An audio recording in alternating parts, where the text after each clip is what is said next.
Howdy, and welcome to Wise About Texas, the Texas History Podcast. We left the last episode was March 6th, and we were talking about dawn at the Alamo. The Battle of the Alamo, of course, was a total defeat for the Texians. Every Anglo male in the fort was put to the sword, just as Santa Anna had promised. But not every person in the fort was killed. Several people witnessed the battle and survived. In this episode, we're going to talk about some of their stories, so let's go back again to San Antonio de Bejar in 1836 and get wise about Texas.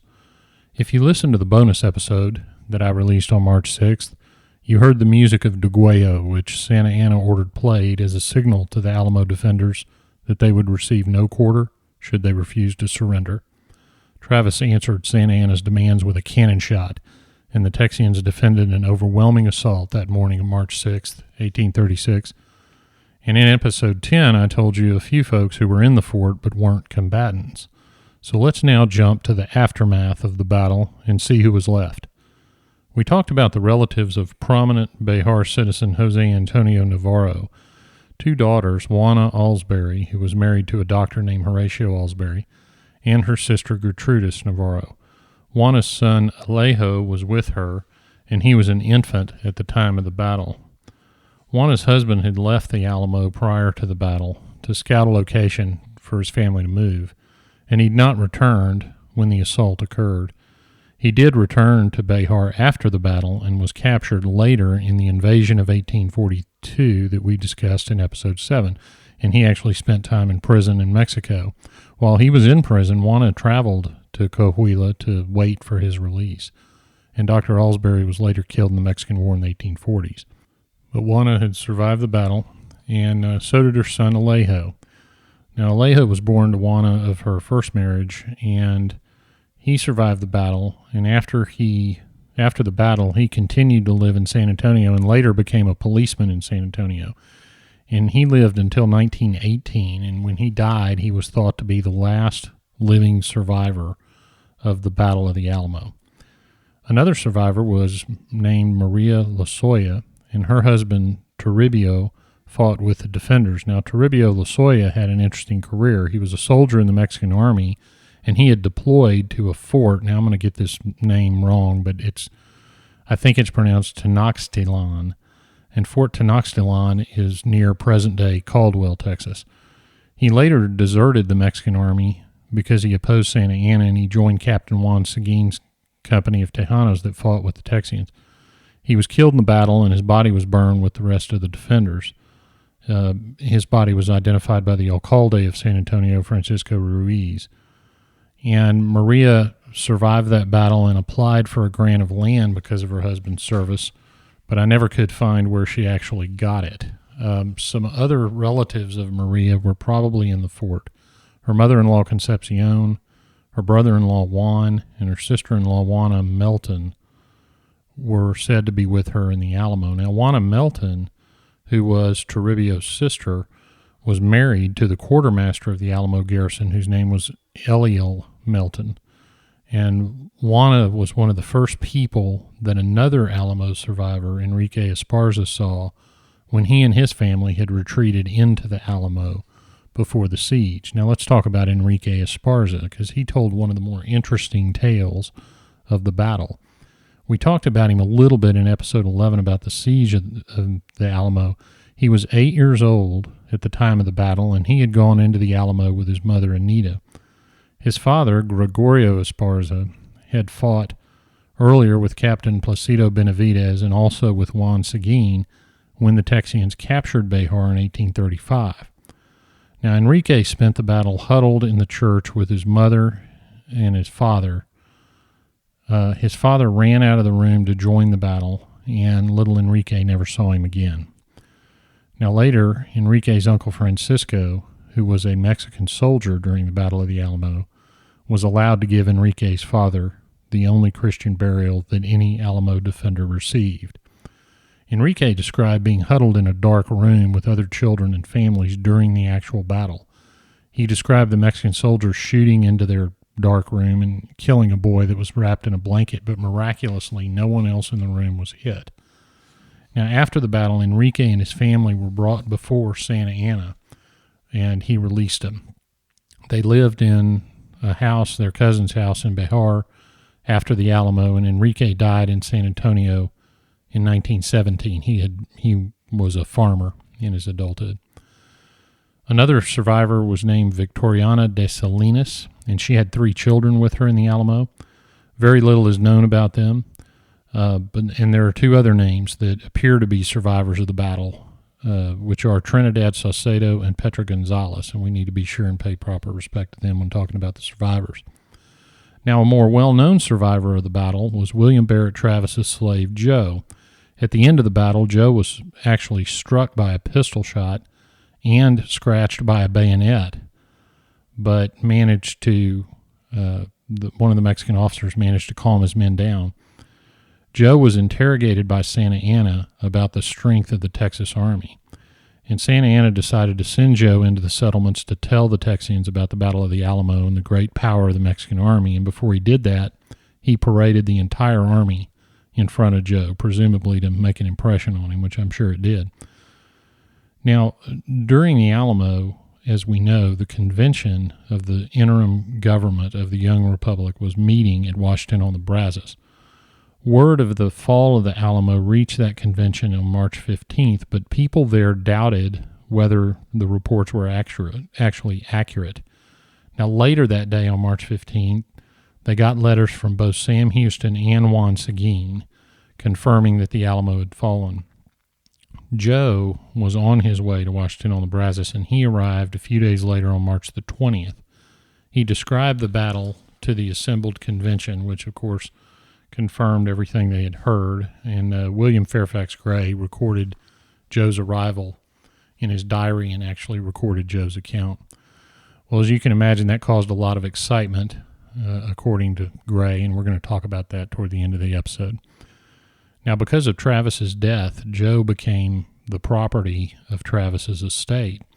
He remained at Washington or somewhere near Washington, and on April 21st, 1836, he was in Washington or near it when they got word that San Jacinto had been won. He ended up staying there working in a saloon on a lease from the estate, so you could actually lease human beings at that time. And he was leased to Bernard Holtzclaw. Now, Bernard Holtzclaw had actually been Andrew Jackson's overseer at the Hermitage and did not have a very good reputation for being very nice.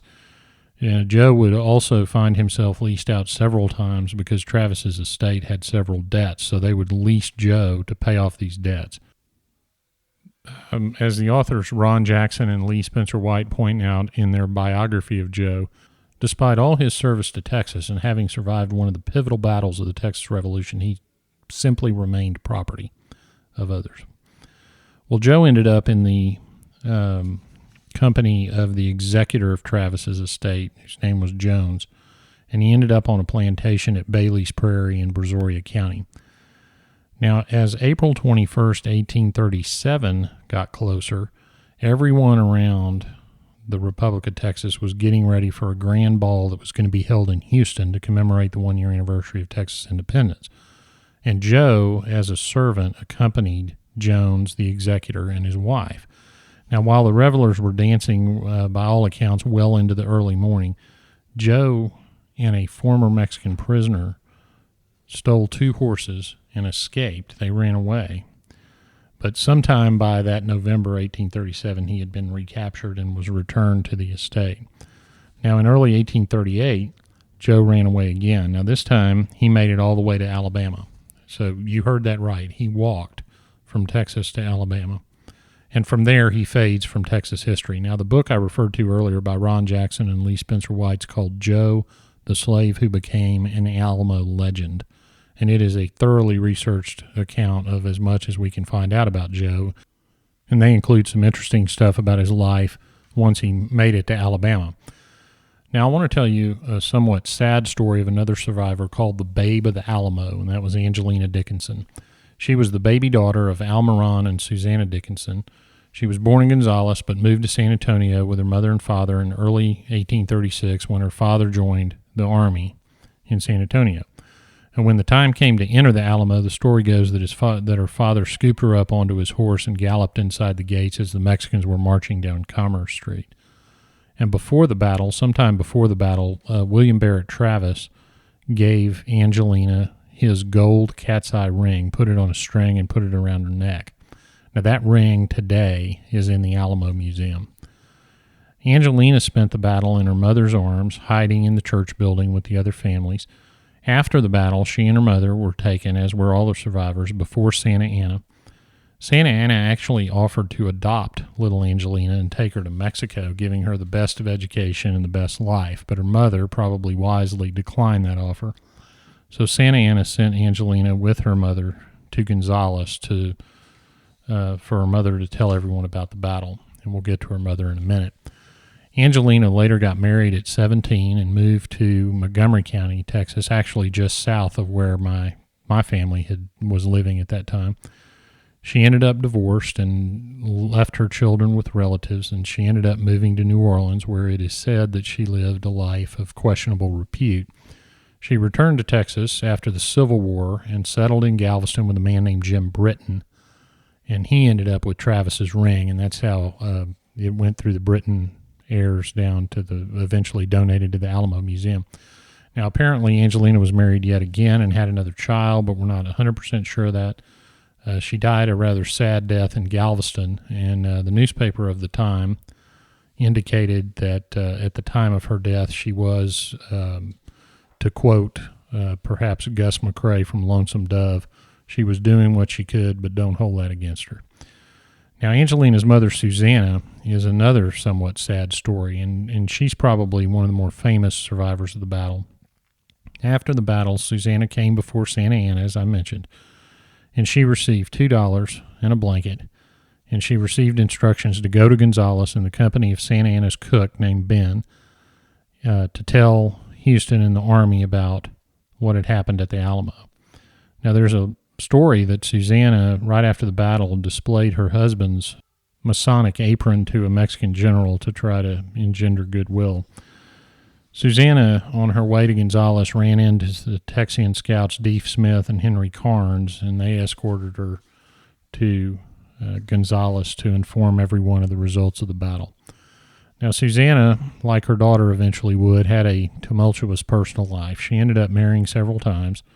She was in the midst of a divorce from a man named Peter Bellows, and he accused her of prostitution. And the petition from that divorce accuses her of residing in what is described as a house of ill fame.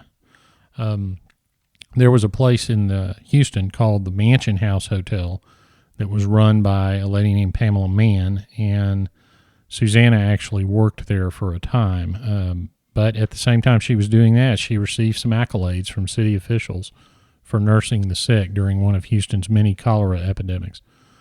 Susanna finally found happiness in her fifth marriage, and her fifth husband was a man named Joseph Hannig, and she lived with him in Austin. Susanna spent her later life recounting her experience at the Alamo to anyone who would listen. Now, her stories don't always match up through the years, but nevertheless, she was at the Alamo and survived. Now, from here, I want to say a word about the scene in Texas when the word came to the people about the fall of the Alamo. Needless to say, it caused quite a panic. The government in Washington was already basically in a shambles, and we've alluded to that in some earlier episodes. On March 16th, the convention received confirmation of the Alamo's fall, and that sent messages flying out of that convention to every direction. William Fairfax Gray was at the convention and recorded in his diary that, quote, "The president has lost all dignity and authority," close quote. James Collinsworth was reported to have become disgusted, gotten drunk, and started preaching about how disorganized the whole convention was. So things were in chaos. There was finally a proposal that they just pull up stakes and move the entire thing to Nacogdoches. Well, word continued to come in that Santa Anna was on the march, and on March 17th, the convention finally took the vote they needed to take, which was on a loan to finance the revolution, and that was the biggest bone of contention during the convention. And the convention immediately adjourned, and everyone scattered to the four winds to try and gather their families and flee the advancing Mexican army. Now, meanwhile, in Gonzales, in the area closer to Behar, the population was in full panic mode. People were dropping what they were doing, literally dropping what they were doing, grabbing what they could grab, and taking off. Later accounts talk about people wandering into houses of settlers and finding milk, curdled milk still in the cups and food still on the tables. They had left so quickly. It was a very hasty, panicked migration eastward, and it would later come to be known as the Runaway Scrape. And we'll do some more detail on that in other episodes. Upon learning that the Alamo had fallen, Houston had actually ordered everyone to get out and actually burned the town of Gonzales to try to deny the Mexican army housing and supplies. Now, on March 18th, President Burnett issued a proclamation that was trying to calm the population. He wrote that while Houston and the army remained between the Mexicans and the families, that everyone was safe. He also wrote, this is a quote, "The government is perfecting," well, actually it's a paraphrase, I'm not going to read the whole thing, but he wrote that the government is perfecting arrangements to ensure the transmission of official intelligence on which you, and he was talking to the people, may rely in confidence. And he printed that and had it distributed around the settlements. Well, what the government was actually doing was heading off to Harrisburg. It was fleeing just like the population. So the gist of the proclamation can be distilled to an urge not to panic. But, by the way, let's all run to the east. So there's a little about the scene after the Alamo. It was a bitter defeat for the Texans, and it gave the Mexicans control of the only fort on one of the only two roads into Texas. Santa Anna's slaughter of the entire garrison induced a panic among the population, and it was certainly a difficult time for the young Republic of Texas. Unfortunately, things were probably going to get harder before they got easier. So when you remember the Alamo, as you should very often, remember also the survivors of the battle. Now, they didn't know what PTSD was in 1836, but you can imagine that all the survivors suffered it to some degree.